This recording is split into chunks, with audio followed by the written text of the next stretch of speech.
Good morning বন্ধু বান্ধৱীসকল, আপোনালোক সকলোকে অসমীয়া ডেইলি ৰাশিফল চেনেললৈ স্বাগতম জনাইছোঁ। আজি সোমবাৰ 2024 ছেপ্টেম্বৰ মাহৰ 30 তাৰিখ আৰু অসমীয়া আহিন মাহৰ 13 তাৰিখ। আজি তিথি ত্ৰয়োদশী, পক্ষ কৃষ্ণপক্ষ। আজি সূৰ্য উদয় হ'ব 6:13 আৰু সূৰ্য অস্ত যাব 6:07।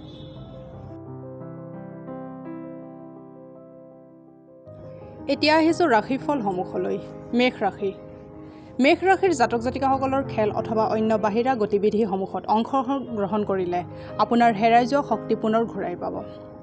আজিৰ দিনটোত আপোনাৰ ধন লাভ হোৱাৰ পূৰ্ণ সম্ভাৱনা আছে। অৱশ্যে ইয়াৰ লগত আপুনি দান পুণ্যও কৰিব লাগিব, কাৰণ ইয়াৰ জৰিয়তে আপোনাৰ মানসিক শান্তি প্ৰাপ্ত হ'ব। বিবাদ মতভেদ আৰু বেলেগৰ আপোনাক সমালোচনা কৰাৰ অভ্যাসটোক গুৰুত্ব নিদিব। প্ৰেমৰ দিশেদি আজিৰ দিনটো আপোনাৰ বাবে ভাল দিন হ'ব, লগতে আনন্দৰে ভৰপূৰ হ'ব। আপোনাৰ ওচৰত আজি ক্ষমতা দেখুৱাবলৈ সুযোগ থাকিব। এই ৰাশিৰ লোকসকল আজি নিজকে বুজি পোৱা দৰকাৰ। যদি আপোনাৰ অনুভৱ হয় যে এই পৃথিৱীৰ ভিৰৰ মাজত আপুনি হেৰাই গৈছে, তেন্তে নিজৰ বাবে সময় উলিয়াওক আৰু নিজৰ ব্যক্তিত্ব মূল্যায়ন কৰক। জীৱনসংগীৰ লগত প্ৰেম, হাঁহি ধেমালি, আত্মীয়তা ইত্যাদিৰে আজিৰ দিনটো স্মৰণীয় হৈ ৰ'ব। সমৃদ্ধিশালী জীৱনৰ বাবে গাই গৰুক দানা খুৱাওক। এতিয়া আহিছোঁ বৃষ ৰাশিলৈ। বৃষ ৰাশিৰ জাতক জাতিকাসকলৰ উদাৰ স্বভাৱে আজি আপোনাৰ বাবে ভালেকেইটা সুখৰ মুহূৰ্ত অথবা পল লৈ আহিব। সম্পত্তিৰ লগত জড়িত লেনদেন সম্পূৰ্ণ হ'ব আৰু লাভান্বিত হ'ব। এটা পাৰিবাৰিক ৰহস্যৰ ভেদ খোল খোৱাৰ বাবে আপোনাক আশ্চৰ্য হৈ যাব পাৰে। প্ৰেমত আপোনাৰ ৰুক্ষ ব্যৱহাৰৰ বাবে ক্ষমা খুজিব লগা হ'ব পাৰে। কামত মনোযোগ দিয়ক আৰু ভাবুক হোৱাৰ পৰা বাচক। এই ৰাশিৰ বয়সীয়াল লোকসকলে আজি খালী সময়ত পুৰণি মিত্ৰক লগ কৰিব যাব পাৰে। আপোনাৰ জীৱনসংগী আপোনাৰ প্ৰয়োজনীয়তাসমূহ অৱহেলা কৰিব পাৰে, যাৰ বাবে আপুনি বহুত হতাশ হৈ পৰিব। দুখীয়া আৰু প্ৰয়োজন থকা ছাত্ৰ ছাত্ৰীসকলৰ মাজত কিতাপ, নোট, স্কুলৰ ইউনিফৰ্ম আৰু লিখিবলৈ ব্যৱহৃত হোৱা সামগ্ৰী বিতৰণ কৰক। এনেকুৱা কাৰ্যৰ ফলত আপোনাৰ বোধৰ ওপৰত ভাল প্ৰভাৱ পৰিব আৰু প্ৰেম জীৱনৰ বাধাসমূহ দূৰ হ'ব। এতিয়া আহিছোঁ মিথুন ৰাশিলৈ। মিথুন ৰাশিৰ জাতক জাতিকাসকলে খেল অথবা অন্য বাহিৰা গতিবিধিসমূহত অংশগ্ৰহণ কৰিলে আপোনাৰ হেৰাই যোৱা শক্তি পুনৰ ঘূৰাই পাব। আজি আপোনাৰ হাতত ধন ক্ষণস্থায়ী হ'ব। আজি আপোনাৰ ধন সঞ্চয় কৰোঁতে বহুত কষ্ট হ'ব। আপোনাৰ বন্ধু বহুত সহায়কাৰী আৰু সহযোগী হ'ব। আজি প্ৰিয়জনৰ লগত দূৰ হোৱাৰ দুখে আপোনাক আহত কৰি দিব। আজিৰ দিনটোত আপুনি বহুত সক্ৰিয় হৈ থাকিব আৰু বহুত মানুহৰ লগত দেখা কৰাৰ সৌভাগ্য হ'ব। মানুহ আপোনাৰ পৰা উপদেশ বিচাৰিব আৰু আপুনি যিয়ে নকওক কিয় একো কোৱা অবিহনে আপোনাৰ কথা মানি ল'ব। একান্তত থকা নিজৰ বাবে ভাল, কিন্তু যদি আপোনাৰ মনত কিবা কথা চলি আছে তেন্তে লোকৰ পৰা দূৰত থাকিলে আপুনি বেছি চিন্তিত হ'ব পাৰে।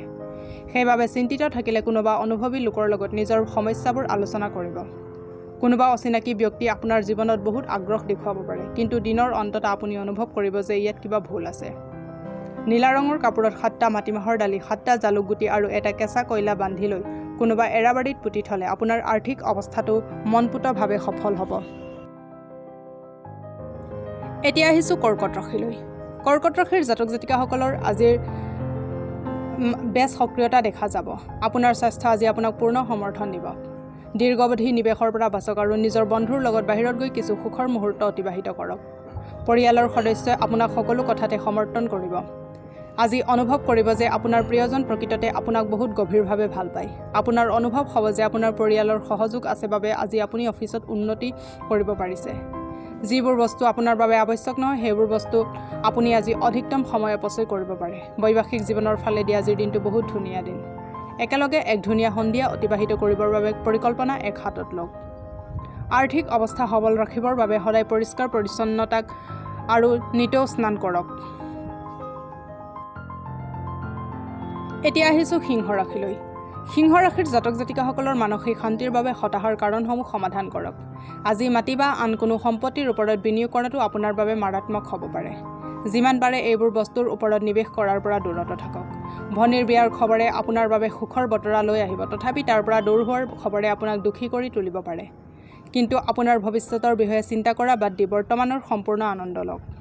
আপোনাৰ গিৰিয়েক অথবা ঘৈণীয়েকৰ পৰিয়ালৰ সদস্যৰ বাবে আপোনাৰ দিন অলপ সমস্যা জড়িত হ'ব পাৰে। কামৰ বাবে সমৰ্পিত প্ৰফেশ্যনেল ব্যক্তি পইচা পাতি আৰু কেৰিয়াৰৰ দিশত লাভদায়ক স্থিতিত থাকিব। আপোনাৰ কথা পতাৰ বা ভাৱ ব্যক্ত কৰাৰ শৈলী বহুত প্ৰশংসনীয় হ'ব। আপোনাৰ জীৱনসংগীৰ কিছু কামৰ বাবে আপুনি অন্যৰ আগত অসহজ অনুভৱ কৰিব পাৰে, কিন্তু পিছত আপুনি অনুভৱ কৰিব যে যি হৈছে ভালৰ বাবে হৈছে। আপোনাৰ নিত্য নৈমিত্তিক ধৰ্মীয় কাজ কৰ্মত বগা চন্দন আৰু গোপী চন্দন সেন্দুৰৰ লগত ব্যৱহাৰ কৰিলে আপোনাৰ আৰ্থিক সম্পদৰ বৃদ্ধি হ'ব। এতিয়া আহিছোঁ কন্যা ৰাশিলৈ। কন্যা ৰাশিৰ জাতক জাতিকাসকলৰ আকৰ্ষণীয় ব্যক্তিত্ব আজি অন্যৰ ধ্যান আপোনাৰ পিনে আকৰ্ষণ কৰিব। আৰ্থিক দিশত আপোনাৰ উন্নতি হ'ব। পৰিয়ালৰ লগত সময় অতিবাহিত কৰি আপোনালোকৰ সম্বন্ধক নতুন জীৱন প্ৰদান কৰিব।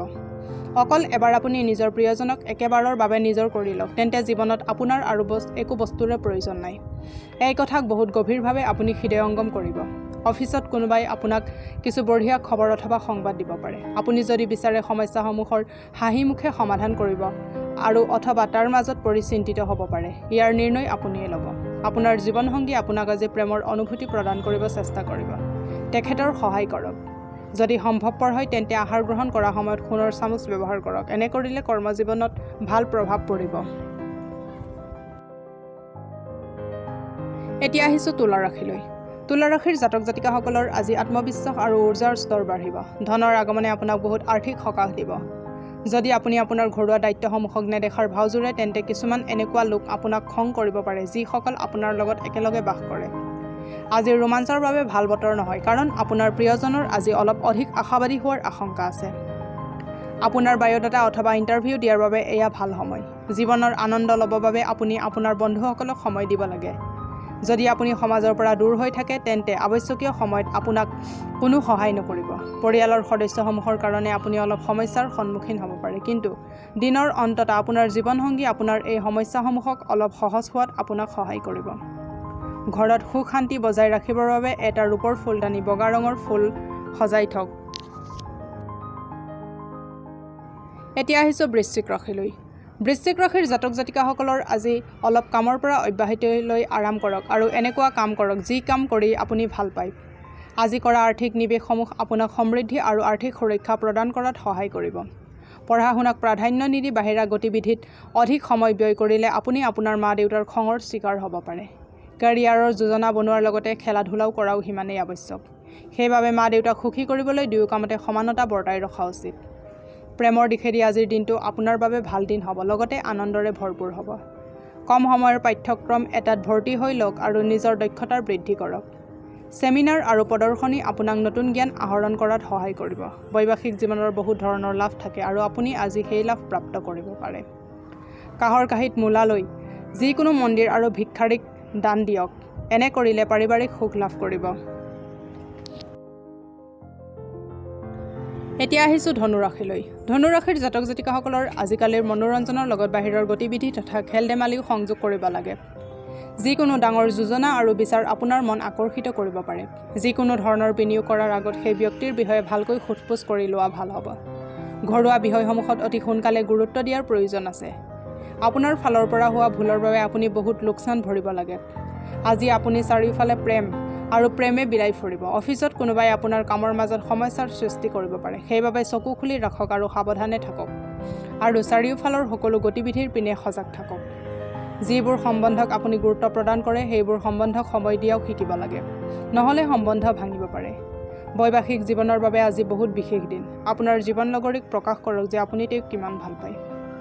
বেটাৰীৰে চলা পুতলা আৰু খেলা বস্তু দুখীয়া শিশুসমূহৰ মাজত বিতৰণ কৰক। এতিয়া আহিছোঁ মকৰ ৰাশিলৈ। মকৰ ৰাশিৰ জাতক জাতিকাসকলৰ মাদক দ্ৰব্যৰ পৰা দূৰত থাকক, কাৰণ আপোনাৰ অধিক মদ্যপানে টোপনিত ব্যাঘাত জন্মাব পাৰে আৰু গভীৰ বিশ্ৰামত আপোনাক বাধা প্ৰদান কৰিব পাৰে। আপুনি আজি নিজৰ জীৱনসাথীৰ লগত আলোচনা কৰি ভৱিষ্যতৰ আৰ্থিক যোজনা বনাব পাৰে আৰু আশা কৰা হৈছে যে এই যোজনা সফল হ'ব। সামাজিক উৎসৱত সহযোগ কৰাৰ এইটোৱে আটাইতকৈ ভাল সুযোগ, যি আপোনাক প্ৰভাৱশালী ব্যক্তিৰ লগত সম্পৰ্কত আনিব। আজি আপুনি প্ৰেমপূৰ্ণ মনোভাৱত থাকিব, এইবাবে প্ৰিয়জনৰ লগত কিছু ভাল সময় অতিবাহিত কৰাৰ যোজনা বনাব পাৰে। নতুন উদ্যোগৰ লগত জড়িত হোৱাৰ পৰা বিৰত থাকক আৰু প্ৰয়োজন হ'লে সেই ব্যক্তিৰ পৰামৰ্শ লওক যি আপোনাৰ বহুত ঘনিষ্ঠ। একান্তত থকা নিজৰ বাবে ভাল, কিন্তু যদি আপোনাৰ মনত কিবা কথা চলি আছে তেন্তে লোকৰ পৰা দূৰত থাকিলে আপুনি বেছি চিন্তিত হ'ব পাৰে। সেইবাবে চিন্তিত থাকিলে কোনোবা অনুভৱী লোকৰ লগত নিজৰ সমস্যাবোৰ আলোচনা কৰিব। আজিৰ আগতে বিবাহিত জীৱন ইমান ধুনীয়া কেতিয়াও নাছিল। ব্যৱসায়ত আৰু কেৰিয়াৰত দুৰ্গা দেৱীৰ চালিচা আৰু দুৰ্গা দেৱীৰ ভোজন পাঠ কৰক। এতিয়া আহিছোঁ কুম্ভ ৰাশিলৈ। কুম্ভ ৰাশিৰ জাতক জাতিকাসকলৰ অবাঞ্ছিত চিন্তাধাৰা মগজু ছানি ধৰিব পাৰে। নিজকে শাৰীৰিক ব্যায়ামৰ মজা ল'ব দিয়ক, কাৰণ খালী মগজু চৈতানৰ ঘৰ। যিসকল লোকে ক্ষুদ্ৰ উদ্যোগ পৰিচালনা কৰে তেখেতসকলক আজি কোনোবা ঘনিষ্ঠৰ পৰা পোৱা উপদেশ মতে আৰ্থিক লাভ হোৱাৰ পূৰ্ণ সম্ভাৱনা আছে। আপোনাৰ ভৰপূৰ উৰ্জা, শক্তি আৰু উৎসাহে আপোনাৰ জীৱনত ধনাত্মক পৰিণাম আনিব আৰু ঘৰুৱা হতাশা দূৰ কৰিব। আজি আপুনি জীৱনত সঁচা প্ৰেমৰ অভাৱ অনুভৱ কৰিব। অধিক চিন্তা নকৰিব। প্ৰত্যেক বস্তুৱেই সময়ৰ লগত সলনি হয় আৰু এইবাবেই আপোনাৰ ৰোমান্টিক জীৱনত পৰিৱৰ্তন আহিব। আপোনাৰ বছ অথবা বয়োজ্যেষ্ঠসকলক আজি ঘৰত আমন্ত্ৰিত কৰাৰ বাবে এটা শুভ দিন। আজি আনে আপোনাৰ বিষয়ে কি ভাবে সেই বিষয়ে আপুনি গুৰুত্ব নিদিয়ে। আনকি আজি খালী সময়ত আপুনি কাকো লগ ধৰিবও নিবিচাৰিব আৰু সম্পূৰ্ণ একান্তভাৱে সময় কটাব বিচাৰিব। আপুনি অথবা আপোনাৰ জীৱনসংগী আজি বিচনাত দুখ পাব পাৰে, সেইবাবে এজনে আনজনৰ যত্ন লোৱাটো উচিত। কৰ্মক্ষেত্ৰত সাফল্য অৰ্জনৰ বাবে ঘৰৰ পৰা বাহিৰ ওলোৱাৰ সময়ত পানীত গুৰ মিহলাই লৈ খাব। এতিয়া আহিছোঁ মীন ৰাশিলৈ। মীন ৰাশিৰ জাতক জাতিকাসকলৰ দিনটো কোনো বাধা বিনা ভালকৈ বিশ্ৰাম কৰিব পাৰিব। আপোনাৰ মাংসপেশীক আৰাম দিবৰ বাবে তেল দি মালিচ কৰিব। ৰাতিৰ সময়ছোৱাত আপোনাৰ অৰ্থ লাভৰ পূৰ্ণ সম্ভাৱনা আছে, কাৰণ আপোনাৰ দিয়া ধন আপুনি ঘূৰাই পাব পাৰে। আপোনাৰ দিনৰ যোজনা আপুনি বহুত সাৱধানে ঠিক কৰাটো উচিত। এনে লোকৰ লগত কথা পাতক যি আপোনাৰ প্ৰত্যেক পদতে সহায় কৰিব পাৰে। যদি আপুনি নিজৰ প্ৰিয়জনক পৰ্যাপ্ত সময় নিদিয়ে তেন্তে তেখেতে বেয়া পাব পাৰে অথবা খঙো কৰিব পাৰে। যদি আপুনি বেলেগৰ ওপৰত কামৰ চাপ অধিক দিব তেন্তে তেখেতসকলে আপোনাক খং কৰিব পাৰে। সেইবাবে যিকোনো নিয়ন্ত্ৰণ লোৱাৰ আগতে প্ৰয়োজনক বুজিব চেষ্টা কৰিব। যদি আপুনি বিবাহিত আৰু আপোনাৰ সন্তানে আছে তেন্তে আজি আপোনাক সিহঁতে আপুনি পৰ্যাপ্ত সময় নিদিয়াৰ বাবে অভিযোগ দিব পাৰে। দৈনন্দিন বস্তু কিনা মেলাক লৈ জীৱনসংগীৰ লগত বাদ বিবাদ হোৱাৰ পূৰ্ণ সম্ভাৱনা আছে। কৰ্মজীৱনত ধনাত্মক চিন্তাধাৰা বৃদ্ধিৰ বাবে ধূপকাঠি, কৰ্পূৰ, সুগন্ধি দ্ৰব্য আৰু সুগন্ধি কেণ্ডেলৰ ব্যৱহাৰ কৰিব পাৰে। আজিলৈ ৰাশিফলৰ ভিডিঅ'সমূহ ইমানেই। যদি ভিডিঅ'বিলাক ভাল লাগে লাইক কৰিব, কমেণ্ট কৰিব, শ্বেয়াৰ কৰিব আৰু ডেইলি ৰাশিফলৰ ভিডিঅ' পাই থাকিবলৈ চেনেলটো ছাবস্ক্ৰাইব কৰি থ'ব। ধন্যবাদ।